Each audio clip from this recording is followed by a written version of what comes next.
eu acho que eu estou no lugar errado, eu devia estar na plateia, porque eu tenho a aprender com os senhores, não tenho muita coisa a não ser dizer muito obrigada por tudo que os senhores fazem por nós brasileiros, cidadãos brasileiros, no cinema nacional, na vida nacional, na cultura nacional e no audiovisual.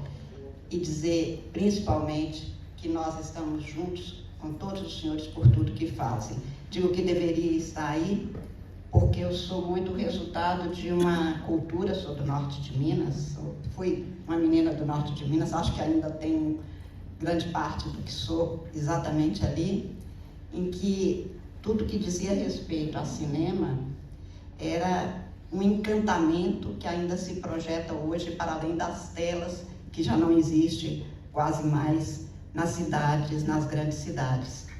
Mas eu sou exatamente uma mulher, hoje quase centenária, eu diria, de um mundo que até já acabou naquele tempo.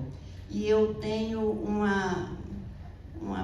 quase que uma pena de ver que os meus sobrinhos netos não podem se preparar e vestir uma roupa nova para ir ao cinema, a matinê. Imagina de que tempo sou eu, que ia em matinê aos domingos esperando por isso, no Paládio, no Patê, em todos os cinemas que se projetaram. Eu canso de me lembrar que eu sei o primeiro filme que eu fui, tinha um pouco menos de 7 anos de idade, levada em Montes Claros, no Cine Fátima, e os cinemas daquele tempo eram realmente um espetáculo que encantava o dia, não apenas na hora que acontecia, mas vários dias. A gente esperava o dia de ir ao cinema, ia ao cinema, e depois ainda sonhava com isso. E eu, quando digo que penso que todo mundo deveria ter esse direito de um dia se preparar para ir, porque nós humanos somos formados e nos fortalecemos na nossa humanidade e no nosso diferencial de outros seres vivos, mas não humanos. Nisto, a gente tem a espera, que é decorrente de um sonho, depois a gente realiza e depois a gente frui disso. Um circo, e quando eu lembro dos circos que chegavam em Espinosa, era assim um grande acontecimento, a gente ficava dias esperando chegar. Depois que chegava, a gente ainda tinha que ver se tinha nota boa para poder o pai e a mãe deixarem ao circo. Quando ia, que eram aquelas coisinhas que hoje eu sei, um pouco pobrinhas, quando chegava em Espinosa já era o fim da linha, literalmente. Mas para nós era um encanto que durava semanas, a gente lembrando daquela bailarina com seu rendado quase todo já perfurado e tudo mais, mas que na nossa imaginação não era isso. Eu me lembro de uma determinada ocasião, a minha irmã, que é um ano mais nova que eu, resolveu fugir com o circo. E aí foi um sucesso na família, ela dizia, não, você é bailarina, eu consigo andar e dançar como ela.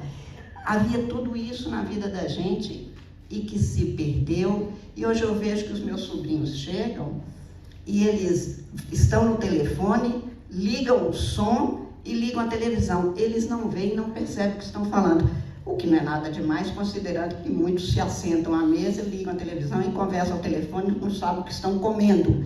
Então, se você não pensa no que põe no seu corpo, por que pensaria o que está pondo no seu pensamento e na sua alma? O cinema e o audiovisual, como a arte, é o que salva a humanidade, é o que nos salva de nós mesmos, é a nossa salvação. O artista, eu dizia 2 semanas atrás para Caetano Veloso, numa conversa, eu dizia, Caetano, o artista é aquele a quem Deus tocou para que nós fôssemos igualmente tocados por extensão. É preciso que todo mundo saiba disso, não apenas estados, governantes, mas cada cidadão saiba disso. Muito mais numa república que precisa de se republicanizar culturalmente, como nós temos que fazer. Acho que andamos um tanto na república, mas não nos direitos culturais. Continuam quebrando cinemas, desfazendo cinemas, rifando cinemas a preço de nada, como se fossem coisas de alguém especificamente. São coisas de todos nós. São bens que dizia Kant, as coisas têm um preço, uma dignidade, a arte tem uma dignidade. Nós apressamos a sua produção, nós precisamos dos recursos para a produção, pelo modelo de sociedade que nós adotamos. Mas é preciso que a gente saiba sempre que esta capacidade que tem a arte de fazer com que a gente transforme o mundo em benefício da nossa dignificação é que levou, no final da Segunda Guerra Mundial, em 1948, aos autores, incluído aí o Brasil, que foi um dos redatores, da Declaração dos Direitos do Homem, da ONU, a pôr nos artigos 22 e 25 e 27, expressamente, o direito que todo ser humano tem a produzir e ter acesso aos bens culturais da humanidade, com uma possibilidade de dignificação.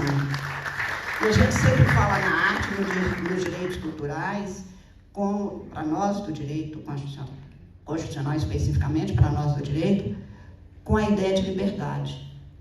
Eu tenho trabalhado e votado, inclusive, e já antes disso, como advogada, que a arte é talvez o único espaço e a única possibilidade que o ser humano recebeu para que a gente não tenha apenas o compromisso com a liberdade, mas com a libertação. E essa é a grande transformação da Constituição Brasileira de 1988. É a primeira Constituição, e direitos culturais bem previstos desde a Constituição de 1934 no Brasil.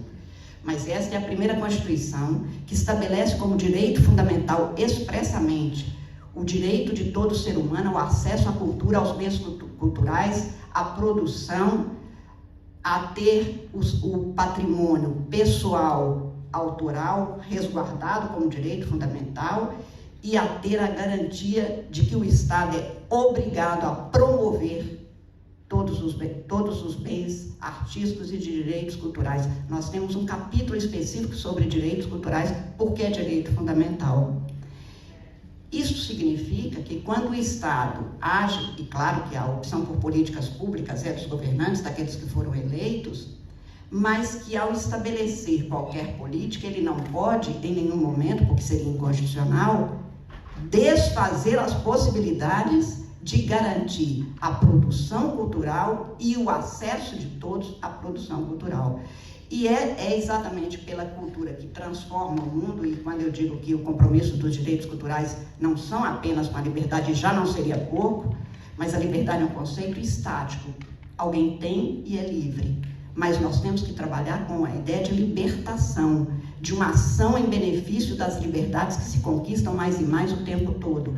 Porque é este, eu acho, o destino do ser humano. Se você pensar que o bebê ali no berço, o pai deixa ali, não tem problema nenhum. O limite é dele mesmo. E ele um dia resolve que ele consegue descer do berço e desce, mas não pode sair do quarto. Ele sai do quarto e vai até a sala, mas não pode sair de casa. Ele destranca a porta, vai ficar na porta, não pode atravessar a rua. E a gente vive de estender limites, de ampliar as nossas possibilidades humanas com a gente mesmo e com o outro. Um dia a gente atravessa a rua, e atravessa a cidade, e atravessa o mundo, e atravessa a vida.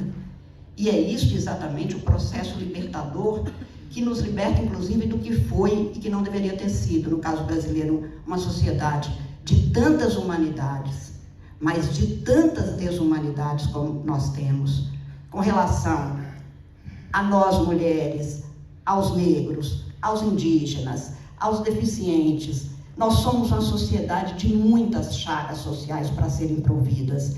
Nós fomos invisibilizados, não invisíveis, porque invisíveis não somos, mas fomos invisibilizados historicamente, e é exatamente a arte que desvela esse véu, que abre essa cortina, como já temos na Aquarela do Brasil. Abre a cortina do passado. Quem faz isso é a arte. Ali era a música, mas é a arte de toda forma, que nos liberta e faz com que a gente se lembre para poder esquecer em paz.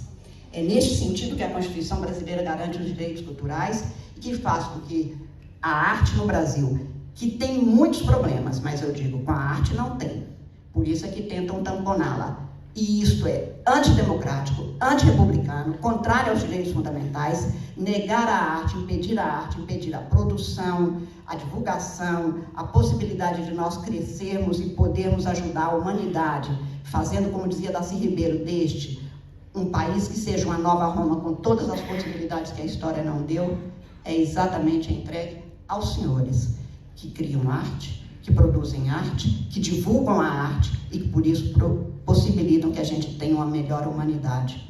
Eu não tenho nenhuma dúvida que o que os senhores fazem, por isso é que eu é que deveria estar sentada a escutar os senhores, que o que os senhores fazem é uma forma de atuar em benefício da libertação do ser humano e principalmente de uma sociedade com muitas peias e muitos débitos, que é de todos nós. Não é apenas de algum governo, ou de um governo, ou deste governo apenas, ou do que vier depois.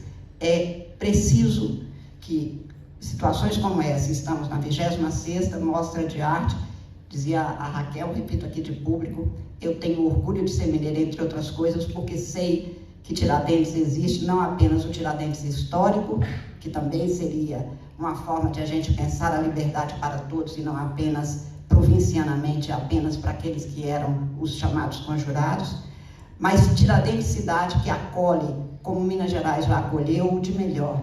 Se houve Joaquim Silvério dos Reis, a humanidade é assim, tem Tiradentes, tem Joaquim Silvério dos Reis. Você escolhe qual é a sua parte. A nossa é de Tiradentes, dessa Tiradentes da 26ª Mostra de Arte do Cinema, de um cinema que de Humberto Mauro até agora continua a ser muito a Minas Gerais que nos orgulha e que todos os senhores nos orgulham tanto.